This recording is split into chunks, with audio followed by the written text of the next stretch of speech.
I was kind of just sitting inside my house yesterday, and I was kind of thinking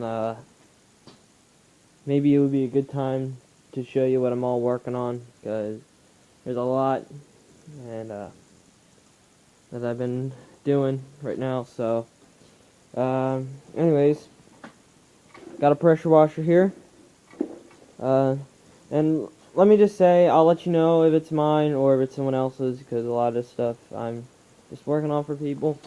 So, a pressure washer. We get the tags and stuff, whatever, whose it is and whatever's wrong with it. It's a good idea to have them, because if you don't, you may not know exactly what's wrong with them. Maybe you're working on it quite a few times. It doesn't run right. Pump leaking water. So what I did is I pulled the old ripped up gasket and stuff out there, because someone took this apart before, obviously. And I resealed it with Permatex, because the gasket's actually a special size gasket, so I'm going to try sealing it with Permatex first, and then we'll see what we can do. These weren't tightened down to the correct torque, they were too loose, and these are actually the correct torque. It's pretty much just tightening them down to hell, so, with Loctite on them. So anyways, so I have another diaphragm. The other one's in the house. I looked one up online, I ordered like 5 of them, because I know they're usually a very common problem with these carburetors. Usually that's pretty much the only thing that can really go wrong with them, so I ordered a bunch of them. Anyways, just needs a coil here. It's a Tecumseh engine. Don't have a coil right now that fits. This is the one. This one he wasn't sure what's wrong with, so you got that. We'll sort it out. This engine's actually my buddy's here, and we're just working on it right now. Just trying to get it running. We did, but I can't set the governor up because this throttle mechanism is actually backwards to most others. We got this carburetor to fit, but we didn't kind of take consideration of that because we had to make one. And then actually what it does is the governor actually pushes on this linkage, so it actually moves this way to control it, so it's backwards. So we'll figure that out. We might be putting this engine on a go-kart, so in that case we just remove the governor totally, and we'll just keep it with throttle open. You can't really over-rev them as long as they're on the ground and they have a centrifugal clutch.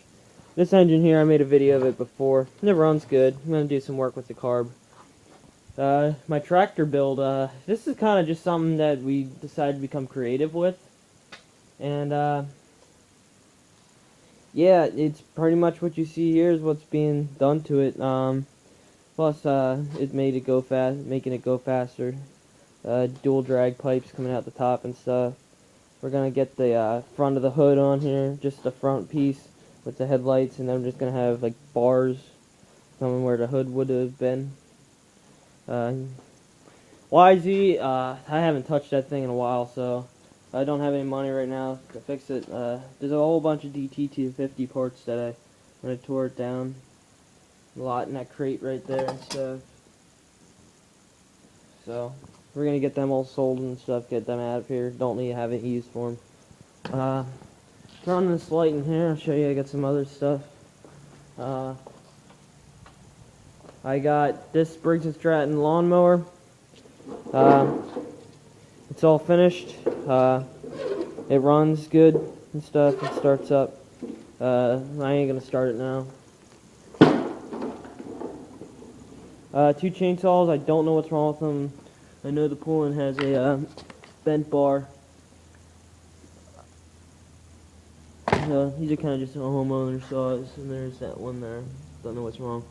Didn't even put gas in them yet. Tecumseh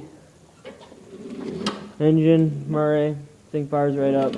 But I did work with the carb. It didn't run or anything. The carb was dirty to hell. But then I got it to run, but it doesn't run right, and it over revs because I probably don't have the linkages set up right and stuff. But it runs too rich too, so I'm gonna take it apart. I'm also working on this McCulloch saw. Carburetor's got issues, so I'll take a look at that and see if we can get that to work. I have the cover and air filter, like it was right next to it. What else in here? Oh, we got an Aaron snowblower ST420. I think the governor's bad on that unless it's just not set up right, because it over-res when you give it too much throttle and nothing's really set up on it. Excel, another pressure washer, Honda motor on it. It's got the overhead cam. You guys seen this before. Needs a centrifugal clutch. What else we got? Oh, we got this rototiller here. Sorry, the lighting's kind of bad in here. Lighting's kind of bad in here.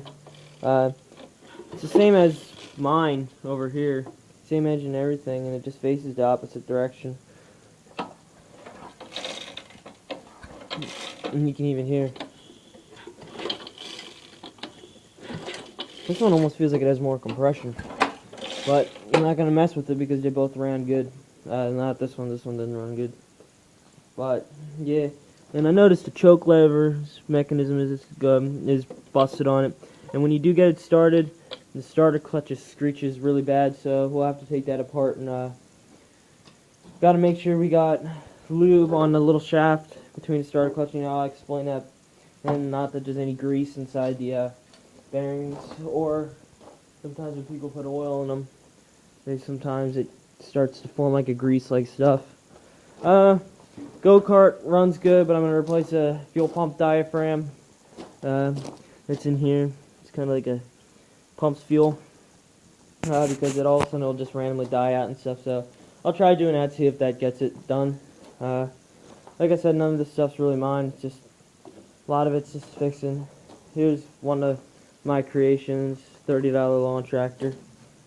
And finally, last but not least, oh, I can't even say last but not least, still got some more.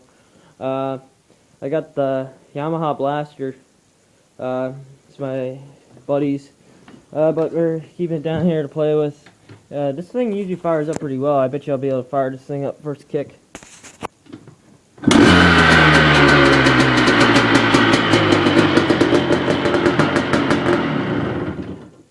Fires up first kick, no pre-kicks or choke. So this thing, but then every once in a while you won't be able to get it started. You need starting fluid, and it's not like it runs too rich or anything. It runs good. We got my old Speedex here. You know, I've been messed with this before. I kind of knew exactly what 100% what I was doing and stuff. So I kind of got myself into a jam because I was trying to work around stuff that I shouldn't have. But you know, I'm gonna get myself out of that, and we're gonna get this thing going again. I don't really know. I can't find a 3-legged armature, which I broke that, which I was an idiot for doing that, because it was probably still good. But I ripped the wire right off, and now I lost it and stuff. So I'm screwed now because I can't find one, and I need the thing for the points too. So I'm thinking about maybe just seeing if I can modify a solid state like that Tecumseh coil that I had tried on here before. And I'll see if I can just try to modify that to fit on there, and then I might have to put a starter generator on there, because by wrapping the rope around and pulling, you're not getting up enough momentum to activate the solid state ignition coils. They don't work without enough momentum. But you know, we'll have to see. I had the carb off and apart before. Everything looked good inside there, so I bet you would have ran without taking it apart. So, and the go-kart needs a new needle. Oh, and I do want to explain my mini bike. I'm going to run over here real quick. We're heading on to 10 minutes now, so, and I can upload more than 10 minutes because I'm a partner with YouTube, but not my mobile device that I'm using right now. Mini bike, I got a carburetor rebuild kit. Car was working fine stuff, and then just started having problems. I got a whole bunch of carburetors here. Parts, carburetors, and everything. You know, I'll make a part 2.